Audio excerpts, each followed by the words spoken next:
Game 2, Hurricanes versus Devils. Final score, Hurricanes 4, Devils 2.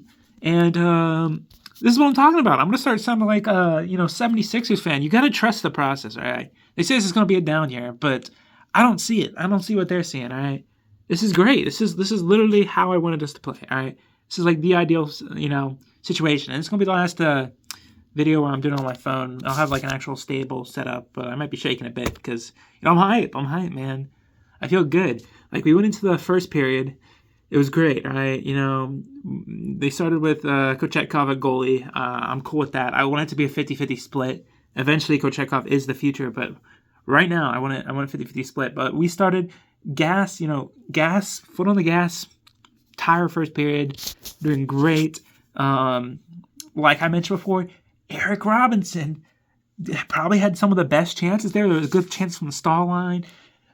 We were on shots. We didn't look flat. Like our forwards got there. We were forcing them to make mistakes. I just feel like Tampa was a bit more prepared for that, and they were more suited to handle it. Devils didn't really look like they could handle the heat, so we just kept applying the pressure. And, eventually they caved. Like, it was great. Like, we were getting all these chances, but, no goal. But they were really caving under the pressure. And I swear, Robinson had, like, a breakaway, another chance that I thought was going to go in. There was a couple other ones where I was like, ooh, just Robinson's there. He's where I wanted to see him. So is the entire fourth line. We'll get to that in a little bit, But Robinson, if he can get that finish too, that was great, man. I know that there was a breakaway. I think it was by Jarvis. And throughout the game, there was a lot of like chances where I was like, the bounce goes our way, there's in, and I think as long as we stay on the track that we're going, our finishing will come, as the shots. And the whole dump and chase, it works a lot better when you have pressure, when the forwards were where they need to be. And I felt like the lines clicked. The lines were not perfect, and we kind of saw that as we got into the second period. Like, we kind of, we let up an early goal, which sucked. And again, Bratt was probably the best player tonight. I know he got 2 assists, but like he caused both of those. He helped set up both of those goals. More the first one where he was just in position and he had a lot of good shots. And Paul Cotter throughout the first period was like their only offense. It was crazy, but we let up one coming into the second period that sucked because it was basically their one of their best chances so far, and it was just an easy shot in. And yeah, he could have, do the pass, but he really wanted to just, watch. You got to watch the shooter. He kind of like strayed to the left because he was expecting the pass because he was wide open. But, it is what it is. But that was bad.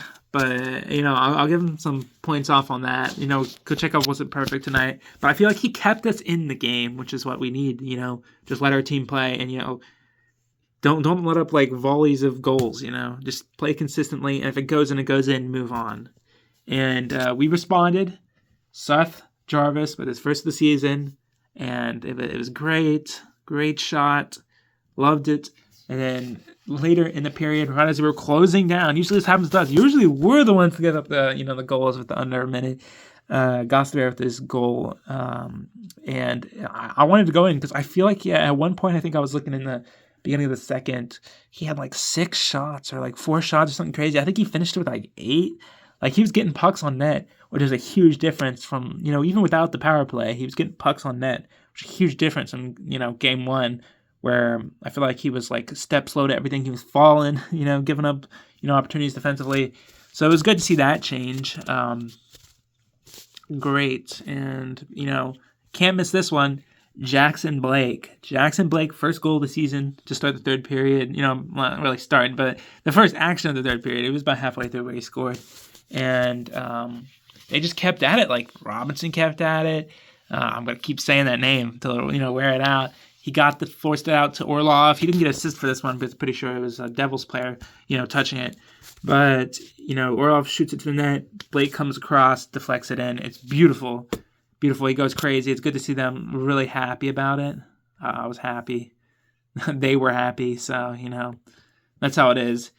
Um, they did end up scoring to kind of bring it within one. I was a little worried because it was on a 5-on-3. Again, Blake scores and then, gets a bad penalty afterwards. Again, soft. I feel like every penalty called against us is just soft, and it's like borderline penalty. Like, there hasn't been like a clear one yet. But after, as I say this, Martinook flips it all the way out into the edge of the zone, which I forgot was a rule. I thought it was if if you cleared two lines, like from your line, if you cleared it out the other end, for delay of game hitting it out, I thought it was if you cleared it past like three lines, like it is for icing, that would be fine. But apparently, it's if you're in your zone, then it's illegal. If you're out of your zone and then dump it out, then it's not. I guess I forgot that was like the distinction in the rules. But they score on a 5-on-3. Again, Kochetkov, not the greatest positioning on there. You could have argued goaltender interference. I understand why they didn't challenge it. That was like really slim. It really wasn't. I wouldn't have seen it as goalie interference, but like based on the rules, it could be. But I was glad they didn't challenge that because that could have come back to bite them in the butt. We survived. We came back strong. And eventually, after they pull the goalie, Aho dumps it in for a goal. I thought it was unassisted, but Slavin and Martinook, got the assists on it because they were able to touch it.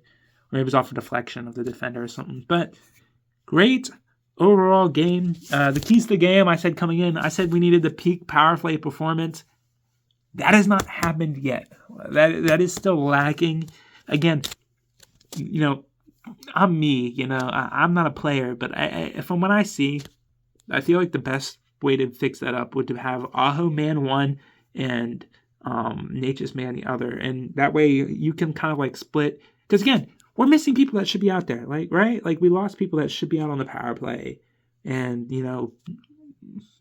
it is what it is. Like you lose Nason, who's supposed to be on the second unit. You lose Teravainen, who should have been on the first unit.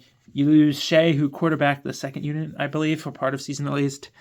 And you're trying to set up, your team with people that aren't used to that. And I get it. It's going to be rough in the beginning, but we got to mix up something because it's not working. And like the strategy, the passing's there. It's just we can't get a clean finish. And I feel like it felt like old 2019, 2018 when we had Stahl running like net front presence, but maybe we go back to that. Like I could see Stahl running net front, passing around, getting to the front, shooting from the point with Stahl in front or something like that. Or I don't know. I don't really know. I don't have the answer. I'm not a power play wizard, but it's enough for me to tell that you don't have anybody. We're not confident in playing on our second unit, and our first unit isn't really clicking well. I like that we're looking for extra passes, but at some point you got to take a shot, and you need to have people positioned, to receive the rebound or obstruct the goalie, whatever. But otherwise, the second one I said was stay out of the box, and we were doing a great job at that until guess who? Svechnikov goes into the box. We give up our second goal because we're in the box. So again, we did a better job, but we still let up a shorthanded goal, which is not good for numbers, and sucked. I feel like we could have held out if it was just a 5-on-4 because of the Martinook clear. The 5-on-3 kind of did us in, but overall improved. But we'll keep an asterisk there because we still need to improve on that even more based off of where we're at right now. And the third one I said, get the first line going. Guess who scored the first goal for us? Seth Jarvis. Aho got a goal on empty net, but that was what we needed. We need them to get going so that they should be a line pair and we shouldn't have to change anything. Like, again, I could see a Natchez on the first line. I could see a Roslovic on the first line. I could see some sort of mix-up. But if you can get shit going, we don't need to change anything, which is great. So that was, I like to see that. I like to see them scoring, It wasn't on a power play or anything. It was even 5-on-5. I liked how we had our strategy of putting our good guys against their good guys a lot of the time. Because usually we go with like Stahl and them, but like I don't, I'm not scared of the top six of the Devils. So like, offensively, I mean, or defensively. So it's like, since you have the home advantage, just like match up and just let your guys play on the other guys' side of the mouse. I was kind of saying that, but it was great. It was great. I mean, Carrier, Stahl, and Martinook were playing how they needed to play, and it just went well. The last one I said was don't get outplayed physically. I don't know what I was worried about because they didn't play physical at all. I was worried about maybe Haula and Nason. I know Nason's our homeboy, one of my favorite players in the NHL at the moment, but really we had a couple big bodies by the Stahl, Carrier. Martinook got after it. Robinson even got a little bit physical. Svechnikov, I didn't actually see much from Svechnikov, but defensively we were stout. I like Sean Walker and Gostisbehere. I forgot Sean Walker could shoot missiles. Completely forgot about that, But everybody seemed to mesh well. No need to change anything on defense. There was a play that I noticed Orlov was kind of like a little step slow to, but anytime he's in the offensive zone or like, in neutral ice and stuff, he's insane. It's just when they play it down at our end and he's forced to chase, I feel like sometimes he kind of like slacks on the backside of it. But other than that, like, that's the momentum. That was the momentum we needed because we're off of this, slow trying to get used to it, and now we're like locked in. Like every single line was running and had positives. And that's what I wanted to see. Like Roslovic had a good chance but he like backpassed him Natchez, which would have been a great shot, but it got deflected. But again, just cause something out of nothing. That's our whole offense, is creating something, by pressuring. Make them make mistakes and let us capitalize off their mistakes. And I really love our dump and, pursue, as long as it's, as long as we're on them. It's dump and chase only works if you have the chase ready as you're dumping it. Like, we're dumping it down, and our forwards are swarming them, hounding them. It doesn't work if you're a step slow every time, because then they can just have time to set up and bring the puck back up the net, puck up the ice. But, that's just me rambling. I'll let y'all go. But, yeah, solid performance. Let's bring it to Friday. I'll see you guys then. Peace.